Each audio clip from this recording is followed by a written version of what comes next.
find yourself starting off with a lovely bow hold like this with a nice curved thumb, but before you know it, this has gone to this and your thumb has slipped? Well, if that is you, fret not, you are not alone. It's a problem afflicting an awful lot of learned cellists, and of course that can only mean one thing: we need to talk about why it happens and what we can do to fix it. If this is the first one of my videos you're watching, a very warm welcome to my channel. My name is Julia Morneweg, and here I try bit by bit to cover every conceivable angle of how to play the cello. If you would like to find out more either about me, my concerts, how to have lessons with me, or participate in my online workshops, do head over to my website www.juliamorneweg.com or follow me on Instagram at cello_Julia. Of course, I hope this video will be helpful to you, and if you enjoy it, please smash that like button. Remember to subscribe, and if you want to become one of the people who help me keep this channel alive and kicking, you can even leave me a little tip via the coffee link below. So let's figure out why that thumb keeps slipping, shall we? Now, in order to really dissect and understand that problem, I want to start with a very quick recap of the fundamentals of how I teach my students to hold the bow. Now, I have a much longer video on that, which I'm linking. If you take a look at the top right corner of your screen, there is a little box which you can click on for the longer video, and I would indeed encourage you to watch that if you haven't done so already. But for now, I just want to do a recap of the fundamentals.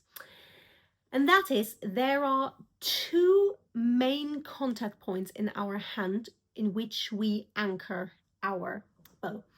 The first one is right here in the middle knuckle of the middle finger. You see, I've drawn a little dot here. So that is that one. And the point we align is where heel meets stick on the bow. You can see here there is this little dip, and that's the very point which we place into the finger like that. You can see that it's at this point, there's no grabbing, there's no curling, it is just meeting, it's just making contact, nothing else. So I'm not in any way reaching for the bow, I'm not grabbing, I'm just making contact, like so. And now comes my second contact point, and of course the one around which this whole video is going to be centered, and that is the top right corner of the right thumb. Here you can see where I have drawn the little dot. You can see it's quite shiny because I have a lot of callus here. You can see there is this little dent up in that corner. So in other words, the fleshy bit of the thumb makes no contact with the bow whatsoever. So if you look at the thumb, it's a top right corner of the nail here, and that is going to be our contact point. So we already have our first contact point, and now you remember I mentioned this point where heel meets stick, this little dip, and that is precisely where I'm going to place that corner. So you end up essentially doing this, yeah? So you see that all that's happening is closing this space. So we're not applying any force at all onto the two sides, yeah? And as I'm showing in this much longer video, I give you a very simple analogy, and that is if you hold a glass or a mug, you see what your hand looks like here. It's exactly the same kind of shape, yeah? Also, you're on the side of your thumb and you're only closing the space. You're not applying any pressure. So this is what we've got, like so. Now, what do we need to do in order to make sure our thumb here stays in that lovely curved shape in this spot and not gradually slip into this space between the hair and the stick? Now, the first thing we have to understand here is what is actually keeping the thumb in this position in an ideal world.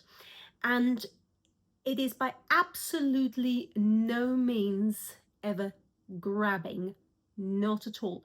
You are not applying any kind of clamping or clenching to the bow. Absolutely not, never, because that will really be the instant death of your sound, apart from the fact that it'll be very uncomfortable. So what is happening instead, what should happen, and that is that this corner of the thumb should basically be leaning against this little step in the heel here. Yeah, you've got this, and essentially if you imagine that is a heel, that is the thumb should just literally, what should keep the stability is the fact that it's leaning against this little ledge. Yeah, so you can imagine if you are leaning against a wall or a door frame or something like that, it's literally just your weight leaning against that stable item that's keeping you balanced. And that's exactly what we need to do here. Now, of course, to maintain that while we are actually playing, we need to make sure that at any given point we angle our arm in such a way that the thumb continues to essentially lean against this little edge here, right? So we can't have a situation where the thumb starts turning that way, because look what happens. The moment I'm starting to turn, that's when I'm losing that tread against that edge, and you see what happens? The thumb goes underneath. So what that looks like in practice, you are absolutely fine for as long as the tilt of your arm, your pronation is correct.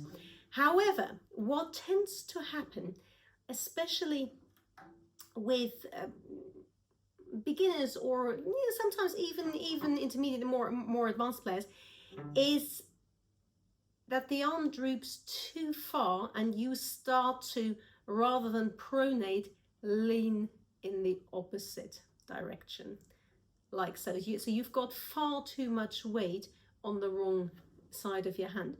And of course, as you can see, next thing you know, you've gone from this to that, and the thumb is going through. Yeah, and that, of course, it has a whole, tail of problems with it, because for as long as you've got your balance correct, which really means that the center of the arm is sort of torqued in such a way that it's always the center of gravity is wherever you are in the bow, wherever hair meets string, you'll get a lovely even sound. The moment you are off axis in the right hand, as you can see, you can hear there is no more connection between bow hair and string, right? So, and that's when you start to slide vertically. That's when you start to lose sound. So of course, the closer we get to the tip of the bow, the more of this pronation we need, which means the point in the bow at which you feel this counter push between the tip of the thumb and the heel most strongly is when you are playing at the tip of the bow. Yeah, so here it's fairly light. You can feel there is contact, and I cannot say this often enough. All you want to feel is contact, not pressure. So by contact, to give you the idea of contact, is look, when I'm leaning back on this chair and I'm leaning on the backrest, you can see that I'm simply releasing my weight into the back of this chair. What I'm not doing is I'm not forcing myself into the back of that chair, right? That is the difference. You simply want to just balance your weight in such a way that it's resting against something, and that's the same with the thumb.